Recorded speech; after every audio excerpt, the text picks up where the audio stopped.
Welcome back to the Calculated Risk Podcast. I am Tyler Shoemaker, joined as always by Kelly Ford. Another week has come and gone. Week 11 did not disappoint. Some teams kind of got pushed to the brink. Thought we might see some chaos. It didn't quite work out that way, but Florida State got pushed a little bit by Miami. Oregon got pushed by USC. They only won by single digits. And we had some games that Washington and Utah. Washington only won that game by a touchdown. Credit to their defense for stiffening up in the second half and not allowing any second half points there in that game against Utah. But some of these teams that we look at as contenders, and rightfully so, didn't have easy weeks. And then you had Michigan in a battle. They pretty much controlled the game against Penn State.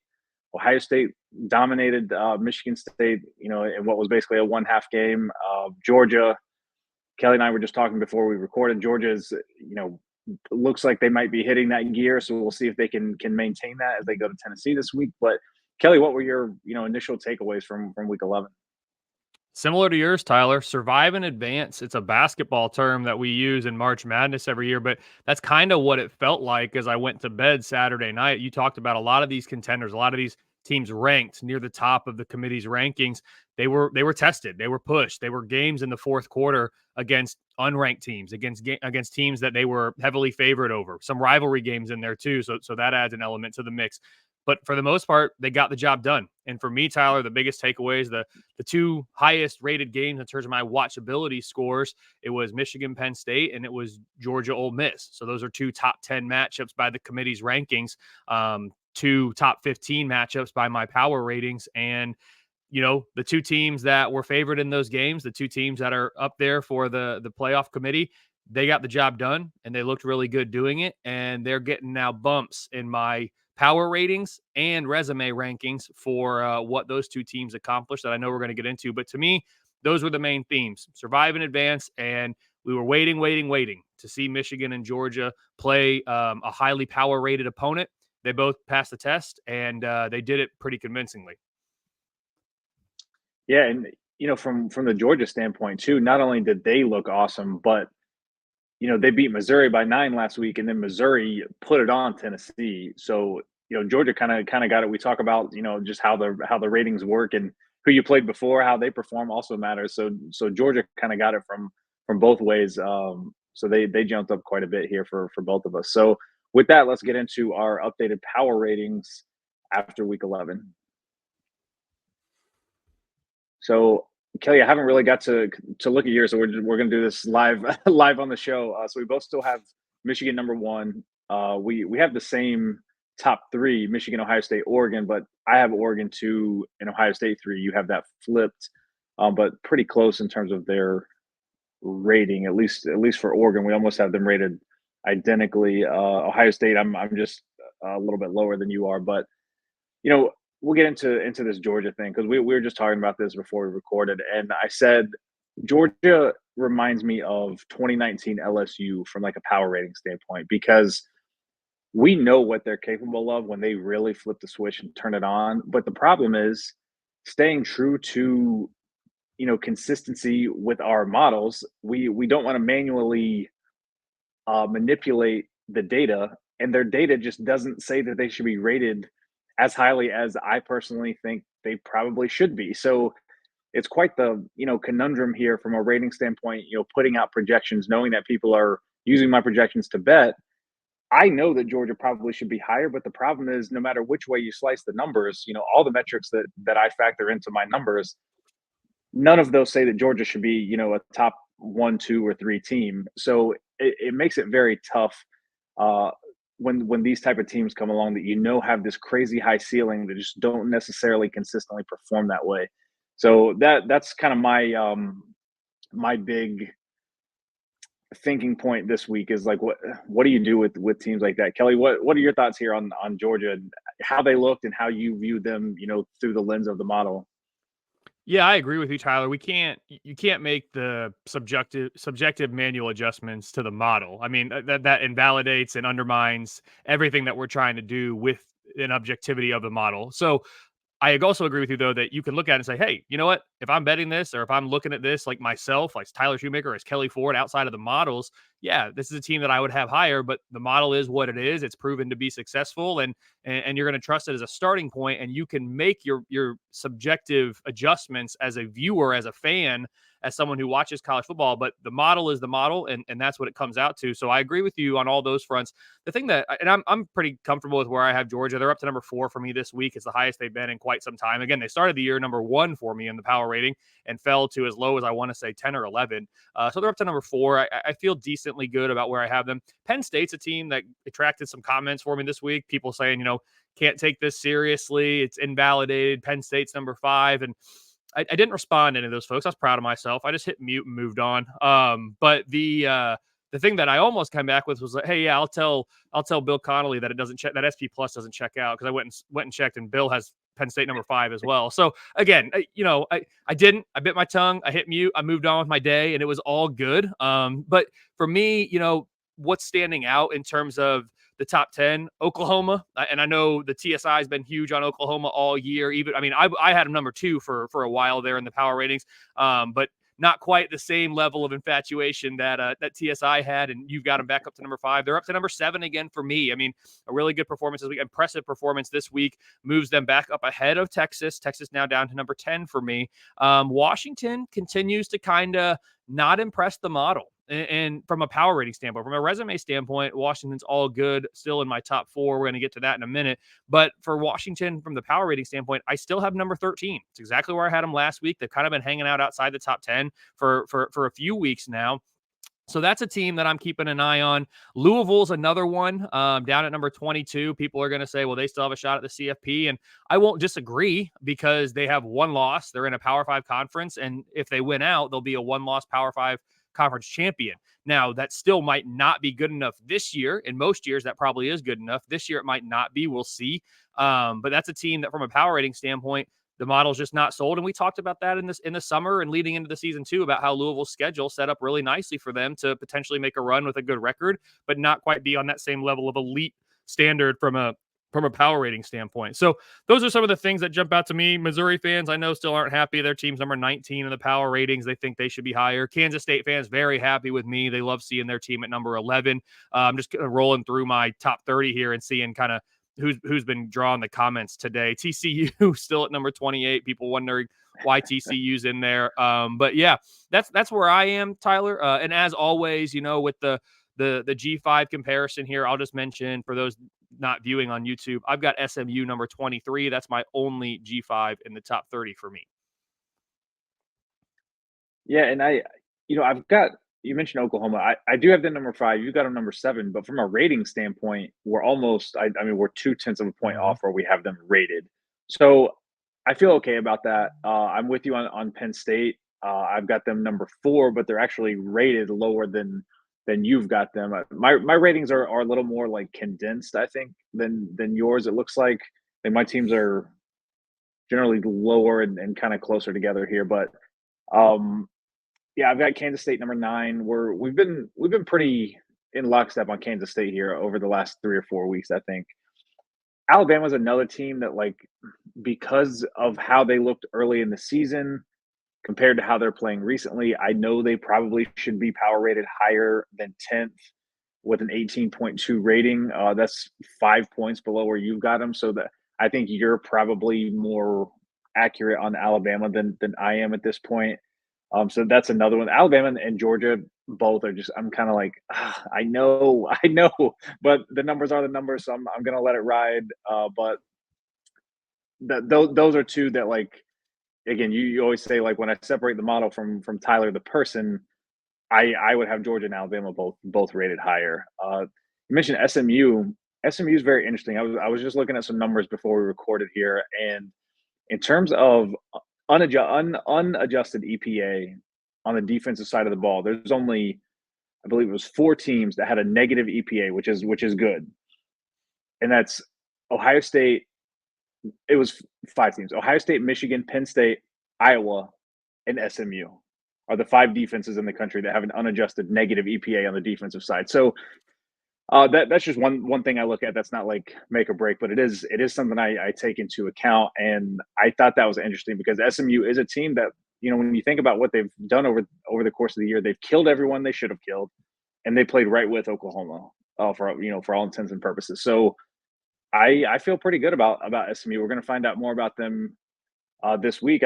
My background, if you're watching on YouTube, my background is Memphis, the Liberty Bowl. They're going to play SMU this week, and that's going to be a big one in the G5. I think Memphis is kind of trending down right now, though. I have to look closer at that game. I might be betting on SMU in that game. But you mentioned Washington. I think we're pretty much in alignment there. Mid teens. I'm probably going to be on Oregon State against them this week in Corvallis. I think it's a good spot for Oregon State. Washington has they've just been playing with fire for the last month, and I think it's finally going to burn them this week. So we'll see. But yeah, overall, we got, a lot of the same teams here. TCU, you've been higher on TCU than I have. So it makes sense that Texas took a pretty decent sized drop, for this time of year in my ratings after the close call with TCU this week. Whereas it doesn't look like they really took much of a hit in yours, but that makes sense because you've had TCU higher than I have here recently. So, and then UCF, I don't have UCF in the top 30, but obviously I bet them. That was one of my best bets that I gave out in my decent article this week. UCF against Oklahoma State was just such a great spot for UCF. I've got them 34 after that performance. So, they're right there just outside the top 30. Yeah, I should have mentioned UCF for me, the biggest riser this week. They're up 2.7 points in the ratings. No one moved more in the positive direction this week. And that just, again, highlights, Tyler, what we've talked about. The later in the season you get, the harder it is to move significant margins, a large number of points in either direction. Beginning of the year, we were talking about a team swinging, upwards of a touchdown after a given week. Now UCF, after just demolishing Oklahoma State in a game that I had closer to a pick 'em. So I was saying, UCF and the points, but I certainly didn't see UCF doing what what they ended up doing. But they're up 13 spots and they're up 2.7 points more importantly. So they jump up to number 29 for me. So yeah, the UCF's a team I should have mentioned as well, but great call in the VSiN article. Make sure you're checking out Tyler's work because he's, if you're not, you're leaving money on the table.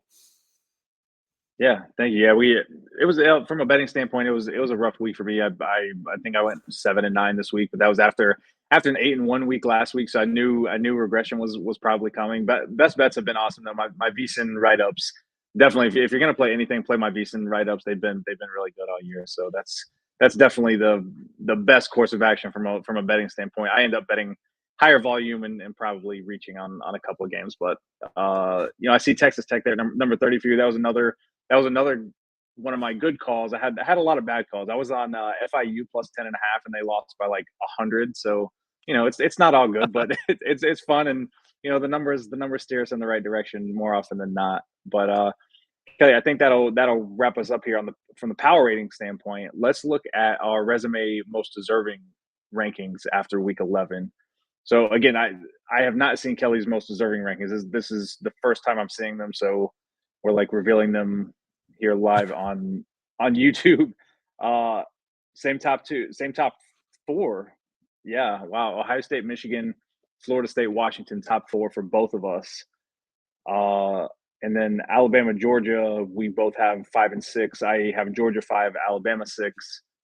Kelly has Alabama 5, Georgia 6. So right there, Texas number 7 for us both. So really in lockstep here. I see. Oh, James Madison number 12 in the KFord. They've been high for me. They're number 8 for me.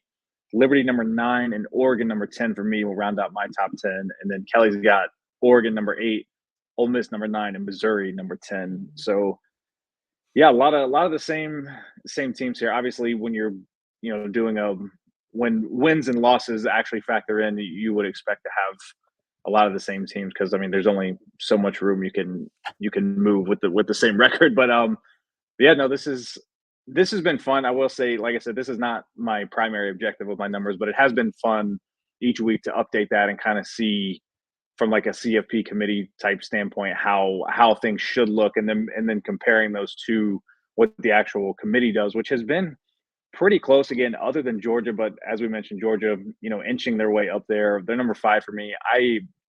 to be honest. I think they're probably going to be number one in the committee's rankings this week. I thought they might be last week, and I'm pretty sure they're going to go to number one this week. What I'm going to be most interested in, though, you and I both have Ohio State above Michigan. I'm going to be curious to see if the committee keeps Ohio State above Michigan now that Michigan has, a quality win against Penn State on the road. I know Ohio State beat Penn State also at home, but I'm curious how closely the committee viewed Ohio State and Michigan. And now that Michigan has, a win of note, I wonder if that's going to push them ahead of the Buckeyes or not. I think the committee is going to put Georgia number one. I think they'll put Ohio State number two, keep them ahead of Michigan, because they're going to say Ohio State has that, quote, ranked win at Notre Dame, which Michigan doesn't have. So I think that's going to be their rationale. And ultimately, they're going to say it doesn't matter. It'll play itself out on the field. They won't say that, but the other talking heads will say it'll play itself out on the field, which it will. We'll see that. But yes, Tyler, as you mentioned, I've got Ohio State number one still this week. Their lead on the field, though, has shrunk a little bit as others have improved their resumes around them. Michigan, just an absolute huge mover for me. Last week they were number 9. I kept saying they haven't done anything. They haven't played anybody. They had done quite a bit. They were number 1 in my relative scoring margin metric. They remain number 1. So they're doing a lot against their schedule, even relative to expected. Like, they're overperforming. But when that's a smaller component for me than the overall record achievement, like how difficult is your record and how difficult is it to achieve that record against the schedule you played, that was holding Michigan back. They get a win on the road at Penn State, who, again, I have power rated in the top 5. That's a really impressive point of the resume. And so Michigan vaults all the way up from number 9 to number 2. But if you look, and it's small on the screen, but when I post it on Twitter on Monday, you'll be able to see it. And on the website, Michigan has a raw most deserving rating, if you will, of 1.014. Florida State's is 1.013. So you're talking about a thousandth of a point here in terms of the difference between Michigan and Florida State. So very, very close there between 2 and 3 with Florida State. Washington slides back 1 to number 4. Alabama back to number 5. Georgia. So again, the committee is likely going to move Georgia number 1. They already had them number 2. I had Georgia number 7. Georgia made up a lot of ground. They were like a distant 7. Now they're a pretty close number 6. They made up a lot of ground, but the committee's going to give them credit for beating a number 9 at the time, whatever Ole Miss ends up being now, the number 9 ranked team. For me, remember, as we're assigning credit here to resumes, Georgia beat the number 15 power rated team. So Ole Miss not power rated as high as they were ranked. And again, I had them number 6 last week in the most deserving. So I actually had Ole Miss ranked higher than the committee did. But that's not how we assign credit when you're building your resume. It doesn't matter what your opponent's ranking is. It matters what their power rating is. And so I talked about that at length. I'll probably keep touching on it as we get closer to Selection Sunday.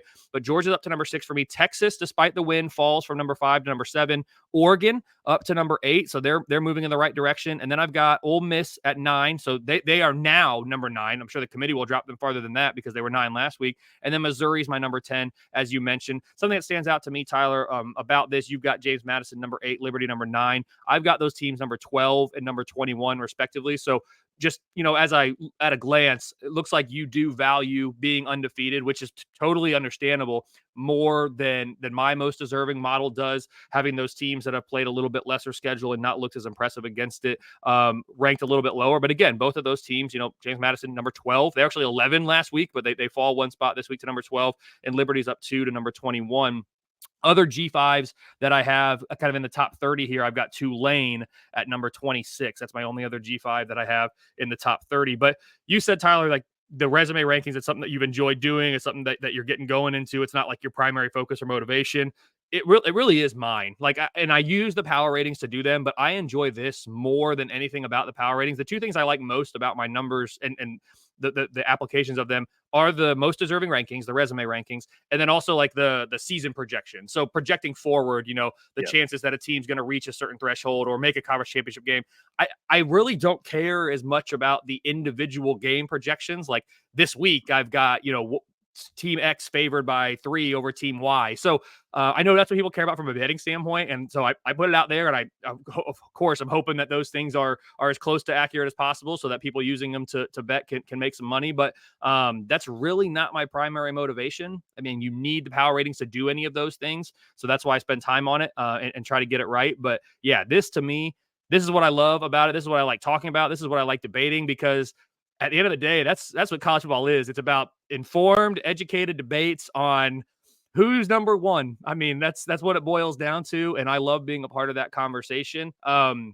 No swaps for me this week. Again, I've talked about in the past, if two teams are right next to each other in my most deserving rankings and they played on the field, if the team that won that game is one spot behind a team that it beat, I can flip. I'm okay flipping that to honor the head-to-head because no other team's being impacted. As I quickly look through my top 25, at least, I don't think I have any of those head-to-heads that need to be flopped this week. So pretty straightforward, most deserving for me. Again, what's the committee going to do? They'll probably put Georgia 1, Ohio State 2, Michigan 3, and I imagine Florida State will stay at 4 with Washington at 5. Like, I don't think they're going to change much about their top, 7 or 8 teams, except for 1 and 2. For me, a week after having almost no changes in the top 10, I've got a bunch. Only Ohio State stayed at number 1. Everybody else in my top 10 reshuffled, with Missouri coming in and Penn State falling out of those spots. Also interesting, my last thing on it, because I know I've been talking for a long time. Louisville, a team I talked about in the power ratings, they won their game. They're now 9-1 in a Power 5 conference. They actually fell 2 spots for me to number 15. And it's not, I mean, you only beat Virginia by 7. So that's not great because, the average top 25 team would be expected to win that game by more than that. So you're taking a hit there. But your overall record achievement does improve because you won that game. So even if there was a 98% chance that the top 25 team wins that game, you've got a 100% chance on the win. So that's going to improve you a little bit there. But LSU, Oklahoma, both jump over Louisville, as did Missouri, but Utah fell behind them. So 3 teams above them, 1 team falls back. It's a net of -2 in the rankings. So I have them number 15. I fully expect them to be a top 10 team for the committee, seeing as they were number 11 last week and 2 teams in front of them lost. Yeah, one thing that I was thinking of while you were running through that is Well, I was I being feel like long-winded. honestly I don't I don't have the committee rankings in front of me. I don't know where Oregon was. I think they were 6. They were. I think Oregon missed an opportunity this week. I think had they really put it to USC, because they were what, 15 or 16-point favorites. They won by 9. If Oregon had really put it on USC with the way Washington has looked recently and with Florida State going down to the wire with Miami, I think Oregon could have jumped up to number 4. I don't think Wow. they're going to now. Like I think Oregon, you know, I don't think they're going to drop, but I think the committee will just maintain status quo with those teams, with Florida State, Washington, and Oregon at 4, 5, 6. I think that's just going to stay the same. But I think Oregon, maybe missed an opportunity there to jump up there. Another point I wanted to make, you mentioned James Madison and Liberty in my rankings, and I was just looking, and this just goes back to what we talked about all season. My ratings generally are higher on the group of 5 teams from a power rating standpoint. So James Madison and Liberty, I mean, they have by far the worst strength of schedules in the top 10. James Madison, an average opponent power rating of -6.2. Liberty, an average opponent power rating of -6.9. Which, like Louisville, you mentioned, they haven't played a great schedule. Their average opponent power rating is -3.3, so a full touchdown better than James Madison and Liberty, but James Madison and Liberty are undefeated. So, like, just to kind of pull the curtain back a little bit as to why those teams are so much higher, my numbers just value, not that they have a great strength of schedule, but just values the group of 5 teams, more so than your ratings do. So I thought that was worth pointing out. So people were like, "Well, why does Kelly have Liberty 21 and they're undefeated, and Tyler's got them number 9?" So that's why. Just because, not that their schedule is great, but their average opponent power rating, which is how I do my strength of schedule, is just higher, just because that's how my ratings are set up. So that's why. But that's really all I had here. I see Texas A&M number 29 for you. Real quick, fired Jimbo Fisher today. They won by like 50 yesterday, and then fired their coach. That's got to be like the first time that's ever happened. But thought that was worth mentioning here as some news that I'm sure everyone's already heard by the time you're hearing this. But worth pointing out. Penn State also fired offensive coordinator Mike Yursich after another.